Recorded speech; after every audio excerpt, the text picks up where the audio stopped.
ও, আমি আজকে মোবাইলে দেখছিলাম মালদা জেলায় বলছে কুকুরের বিরিয়ানি খাওয়াচ্ছে। মোবাইলে দেখলাম একটা পাড়ায় বলছে কুকুর কমে যাচ্ছে আর বিরিয়ানি সস্তা। আমার অনেক দিন আগেকার জলসা আছে, আমি বাইরে কোথাও কোনো হোটেলে খেতে চাই না, কি বুঝলেন? আমি কোনো হোটেলে এই জন্যে খাই না। রুটি খাবেন, যেমন ট্রেনে আমি সফর করলে মুড়ি ছোলা ভিজিয়ে নিয়ে যাই, চানাচুর নিয়ে যাই, মুড়ি মাখিয়ে খাই, চা কিনে খাই, যেটা ন্যাচারালি। বাকি আমি ট্রেনের খাবার খেতে চাই না। কেন? কি যে গোলমাল আল্লাহ ছাড়া কেউ জানে না।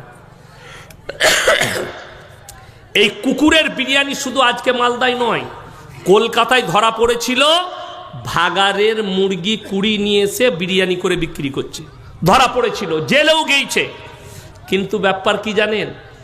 যে দেশে ধর্ষণকারীর পক্ষে উকিল দাঁড়ায় সেই জায়গায় কুকুরের কি শুয়োরের বিরিয়ানি বিক্রি হলেও রুখতে পারবেন না। এ তো পয়সা দিয়ে দুদিন পরে ছাড় পাবে। শুনেলেন, ইসলাম হচ্ছে বিজ্ঞান ভিত্তিক, জোরে বলুন সুবহানাল্লাহ। বিজ্ঞান আপেক্ষিক, আজ যেটা বলছে কাল সেটা চলবে না। শুনেলেন বেঈমান কাফেরদের মেহনত, তারা যা কিছু করেছে, যা কিছু লিখেছে সব ইসলাম বিরোধী লিখেছে। আমাদের বাচ্চারা কিতাব পড়ছে, স্কুলে গিয়ে ইসলাম বিরোধী বই পড়ছে, ইসলামের বিপক্ষ কথাগুলো পড়ছে। কোরআনে লেখা আছে কুল্লু ফি ফালাকি ইয়াসবাহুন, নবমণ্ডলে যা আছে তারা যেন নিজের নিজের কক্ষপথে চলমান। আর এরা বলে দিলে চন্দ্র সূর্য গ্রহ তারারা দাঁড়িয়ে আছে আর পৃথিবীটা ঘুরছে, আছে না না? আর কোরআনে অপর জায়গায় আছে আলাম নাজআলিল আরদা মিহাদা ওয়াল জিবালা আওতাদা, পাহাড়গুলোকে খুঁটো গেড়েছি, পৃথিবী তুমি আর নড়াচড়া করো না। এটা কোরআন, সূরা নাবা 30 পারার প্রথম সূরা, প্রথম পৃষ্ঠা। ওয়াল জিবালা আওতাদা, পাহাড়গুলোকে খুঁটো গেড়ে দিয়েছি, পৃথিবী তুমি নড়াচড়া করবে না। আর কোরআনে সূরা ইয়াসিনে আছে কুল্লু ফি ফালাকি ইয়াসবাহুন, নভমণ্ডলে যা আছে তারা যেন নিজের নিজের কক্ষপথে চলমান। আপনারা জানেন চাঁদের জায়গা বিক্রি হচ্ছে? মালদার লোক জানে না গো। হ্যাঁ, কিন্তু আপনি আমি কিনতে পারবো না। কে কে কিনছে? Shahrukh Khan, Salman Khan, Amitabh Bachchan, big B, Donald Trump, Modi ji, Yogi ji, বড় বড় নেতারা, আম্বানি, আদানি। কেন? পৃথিবীতে যুদ্ধ হবে, পরমাণু যুদ্ধ, তৃতীয় বিশ্বযুদ্ধ হবে, পরমাণু যুদ্ধ। বাঁচার লেগে আমরা চাঁদে পালিয়ে যাব, মরে তো এরাই মরবে। কিন্তু এই হারামখোররা তো আর কোরআন জানে না। আল্লাহ তাআলা ধ্বংস করবেন পৃথিবীকে, আমরা জমিনের ওপরে আছি। রেওয়ায়েতে আছে জমিনটা ধরে আল্লাহ এইভাবে পাল্টাবেন, সমতল করবেন গোটা পৃথিবীকে। এটা কোরআন এবং হাদিস। কিয়ামতের ময়দান তৈরি হবে, তৃতীয়বার সিংহায় ফুঁক দিবেন, মানুষ মাটি ফেরে কবর থেকে উঠে দাঁড়িয়ে যাবে জীবিত হয়ে। আর পশ্চিম দিকে একটা আগুনের ঝোঁকা এসে টেনে নিয়ে যাবে। আর কিয়ামতের ময়দান হবে, ফিলিস্তিনের গাজার ময়দানটাই হবে, ফিলিস্তিনের ময়দানটাই হবে কিয়ামতের ময়দান। আল্লাহ ওইখানে জড়ো করবেন পৃথিবীর মানুষকে। আমার ভাই, আমরা টুক করে যাব, যারা চাঁদে থাকবে তারা উপর থেকে পড়বে, তাদের অবস্থাটা কি হবে? কেউ যদি বলে চাঁদ কি করে ধ্বংস হবে, শুনেলেন 5টা জিনিসকে আল্লাহ গোপন করেছেন। কটা বললাম? 5টা। নবী, পয়গম্বর, আমি, আপনি, সে, তিনি, সকলের কাছ থেকে, পৃথিবীর সৃষ্টির কাছ থেকে আল্লাহ 5টা জিনিসকে গোপন করলেন। সূরা লুকমান একবারই শেষ আয়াত, ইন্নাল্লাহা ইনদাহু ইলমুস সাআ, কিয়ামত কবে হবে আমি আল্লাহ ছাড়া পৃথিবীর কেউ জানে না। এটা নাম্বার 1। আপনারা কে কতটা জানেন জানি না, শিক্ষিত লোকরা জানবে। 2012 সালে একজন পপ বৈজ্ঞানিক, পপ মানে হচ্ছে গির্জার ভেতরে যারা থাকে তাদেরকে পপ বলে খ্রিস্টানরা, সেই বৈজ্ঞানিক 2012 সালে বলেছিল পৃথিবীটা 72 ঘন্টার মধ্যে ধ্বংস হয়ে যাবে। সেই সময় সোশ্যাল মিডিয়া ছিল না। আমি মুর্শিদাবাদের রেজিনগরে বলেছিলাম 72 কেজি গাঁজা খেয়ে বলেছে ভয় খাবার কিছুই নাই। আচ্ছা, পৃথিবীটা আজকে ধ্বংস হয়েছে না আছে? আছে। এটা 12 সাল। গত বৎসরে রমজানে বাংলাদেশের এক হুজুর সুর করে বক্তব্য দিলে রোজার মাসে। কি বক্তব্য?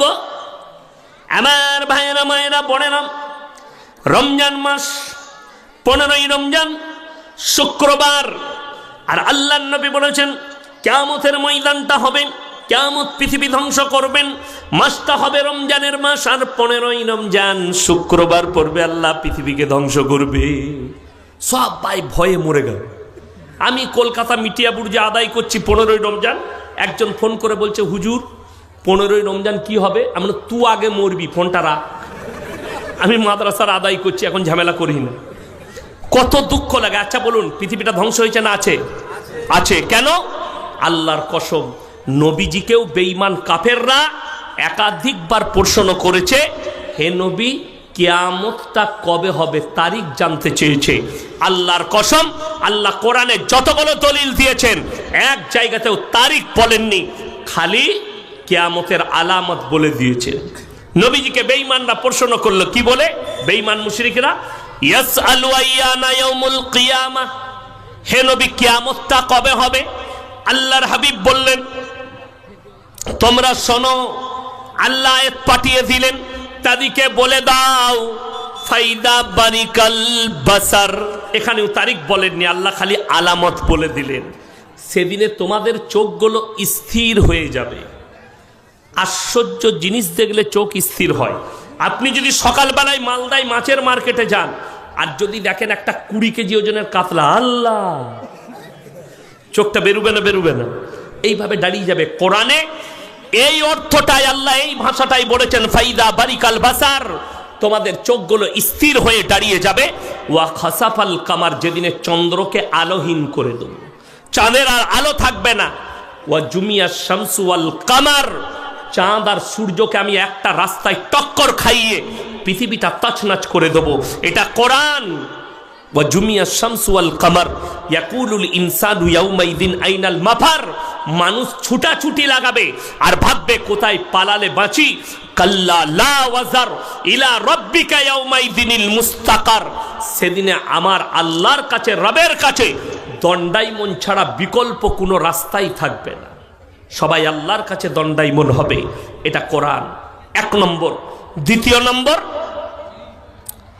ওয়ায়ুনাজ্জিলুল গায়যা ওয়া ইয়ালামু মা ফিল আরহাম, মায়ের গর্ভে বেটা আছে না বিটি, বিকালঙ্গ না কালো, খোড়া আছে না ভালো আছে, আমি আল্লাহ ছাড়া পৃথিবীর কেউ জানে না।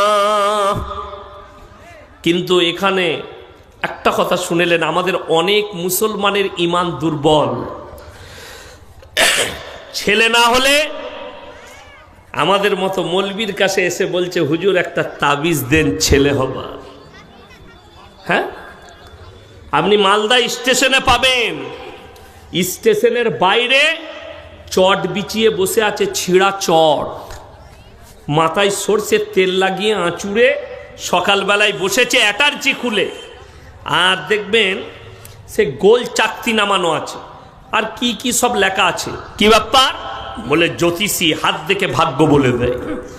অনেক লোক গিয়ে তাদেরকে হাত দেখাচ্ছে, 50,000 বেতন পায়, মালদায় চাকরি করে, এসে নেমেছে শামসি থেকে। ভাই আমার হাতটা দেখো, ওরে বাবারে বিরাট গোলমাল, তোমার ভাগ্য খারাপ যাচ্ছে, তোমার প্রমোশন হয়নি, বিবির সঙ্গে ঝগড়া চলছে। বিরাট গোলমাল, ভাগ্যটা কি করে ফিরবে? এই আংটির পাথরটা নিয়ে যাও, আংটি বানিয়ে হাতে লাগাবে, তোমার ভাগ্য ফিরে যাবে। হাই রে মুসলমান, হাই রে মানুষ, 70,000 বেতন পায়, যে আংটিটা দিচ্ছে সে ছিঁড়া চটে বসে আছে, পাথরটা যে দিচ্ছে। যদি একটা পাথর বিক্রি হয় 200 টাকায়, 70 টাকা লাভ করেছে, না হলে 100 টাকা লাভ। কি খেতে পাবে? 3টে পরোটা, আনলিমিটেড তরকারি, একটা সিদ্ধ ডিম, 1 টুকরো পেঁয়াজ, 30 টাকা। রাজুদা ওই পচা মাল খেতে পাবে, ভালো নয়। এখন আপনারা জানেন ডিজাইনে সব কিছু চলছে। আমাদের বৌদিকে যদি বলে দেন গাওয়া ঘিয়ের পরোটা করে দিতে, দিবে না? দিবে না। গাওয়া ঘিয়ের পরোটা করে দিচ্ছে, বিবি বলছে হাতে করে খাওয়াতে বললে বিবি ভালোবেসে হাতে করে খাইয়ে দিবে, ভালো লাগবে না। ভোর 5টায় হারামখোর মালদাটাকে গিয়ে লাইন দিয়েছে, বলছে আমি মালদা থেকে এসছি রাজুদার পরোটা খাবো। হারামখোর বইয়ের গাওয়া ঘিয়ের পরোটা ভালো লাগলো না, পচা তেলের পরোটা খেতে গেছে লাইন দিয়ে। এর থেকে দুঃখ ডিজাইন। হাওড়া জেলায় একটা চায়ের দোকান করেছে একটা মেয়ে ছেলে, ছোট পোশাক পরে চা বিক্রি করছে। যত ভিড় খালি ইয়ং ছেলেদের, দিদি চা। কিসের? ওটা তো চায়ের ভিড় নয়, ওটা দিদির ভিড়, ওর শরীরের ভিড়, ওর পোশাকের ভিড়। এটা আমি শরীয়ত বলছি, আপনাদিকে গল্প বলি নাই। কিয়ামতের পূর্বে রাস্তাঘাটে কুকুরের মতো জিনা করবে, এটা কিয়ামতের আলামতের মধ্যে একটা আলামত। যতগুলো পুরুষ তার চায়ের দোকানে দাঁড়িয়েছে তারা জিনার নিয়ত নিয়ে দাঁড়িয়েছে, কেউ চা খাবার নিয়ত নয়। যদি বলেন চায়ের ভিড়, তাহলে সুজাপুর ডাঙ্গাই যেতে হবে চা খেতে, ওইটা হচ্ছে চায়ের ভিড়। আমি ওখানে দাঁড়িয়ে মালাই রুটি চা খাই, বেচারা আমার চায়ের পয়সা নিতে চাই না, আমি জোর করে দিই।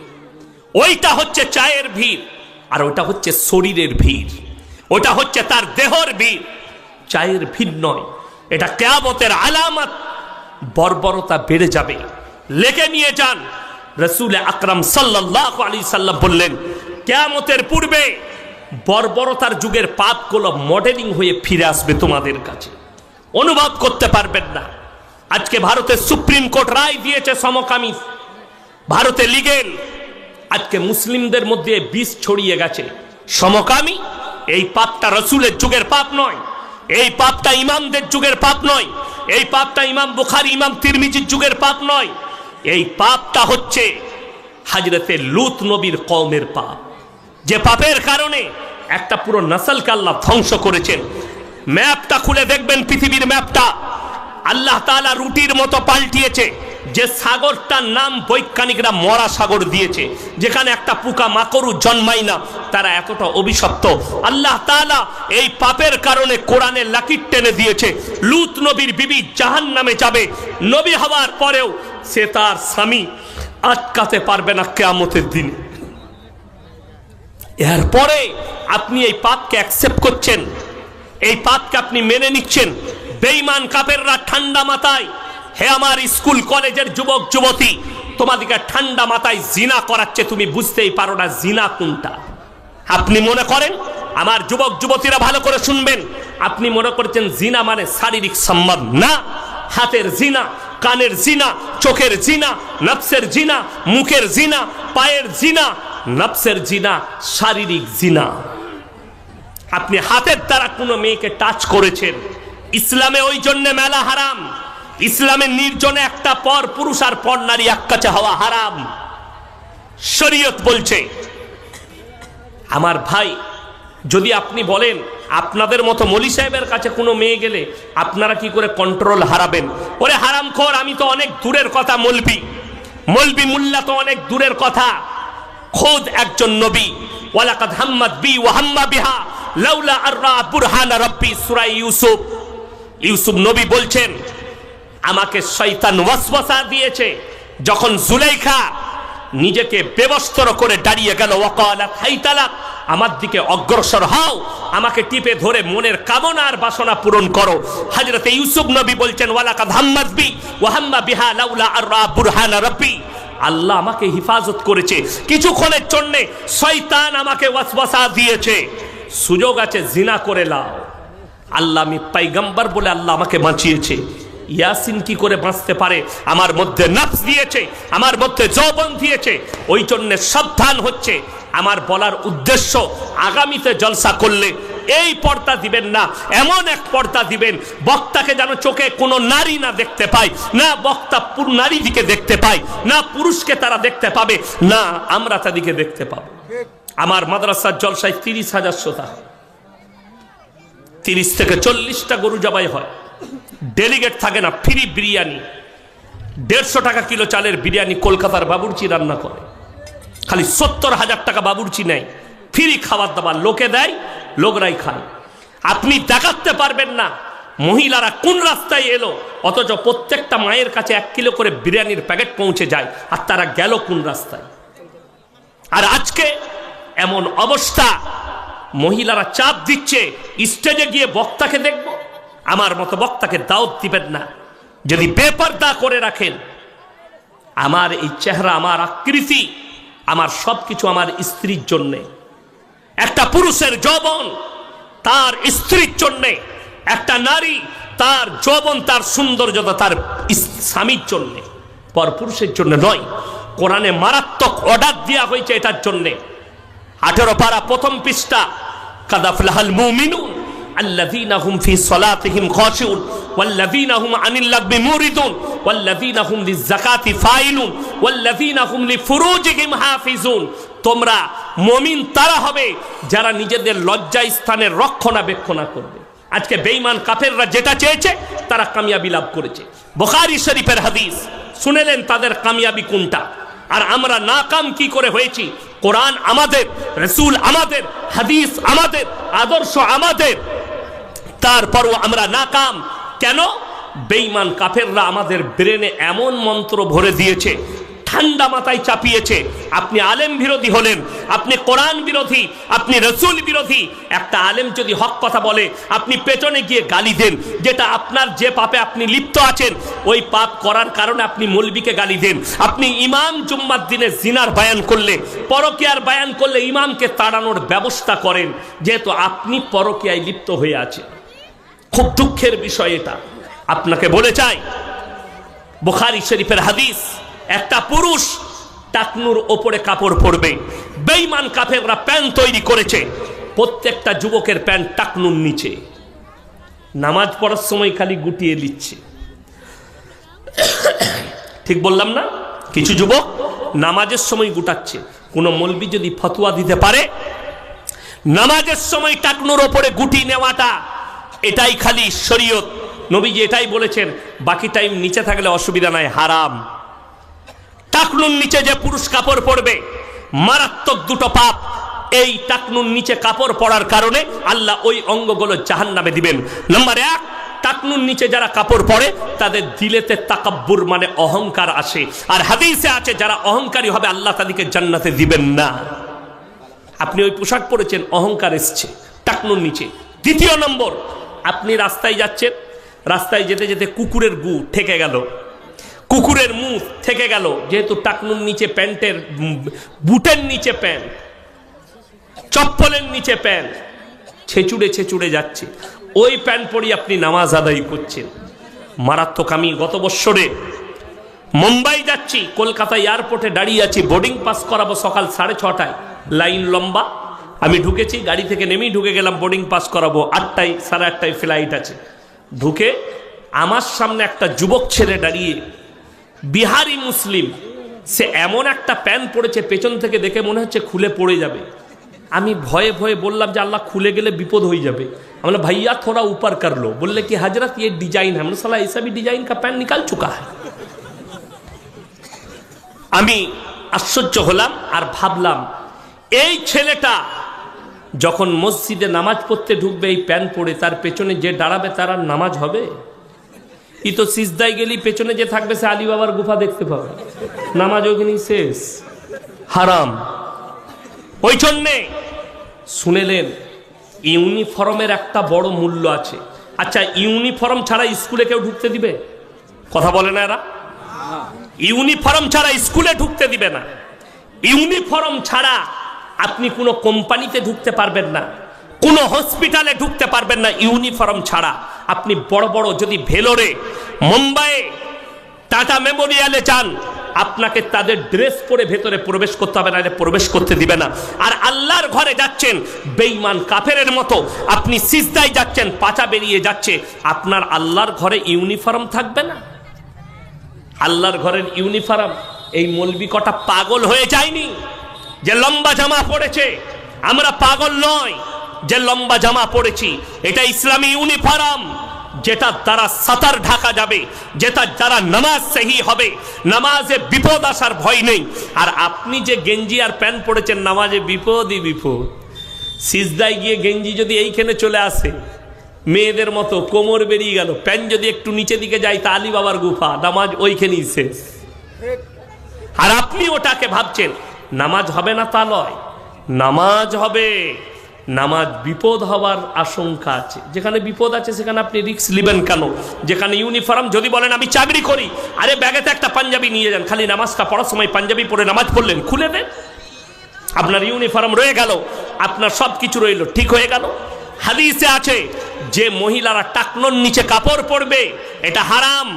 ওই মহিলারা টাকনুর ওপরে যে মেয়েরা কাপড় পরবে তাদের ওই অঙ্গগুলো জাহান্নামের আগুনে জ্বালানো হবে।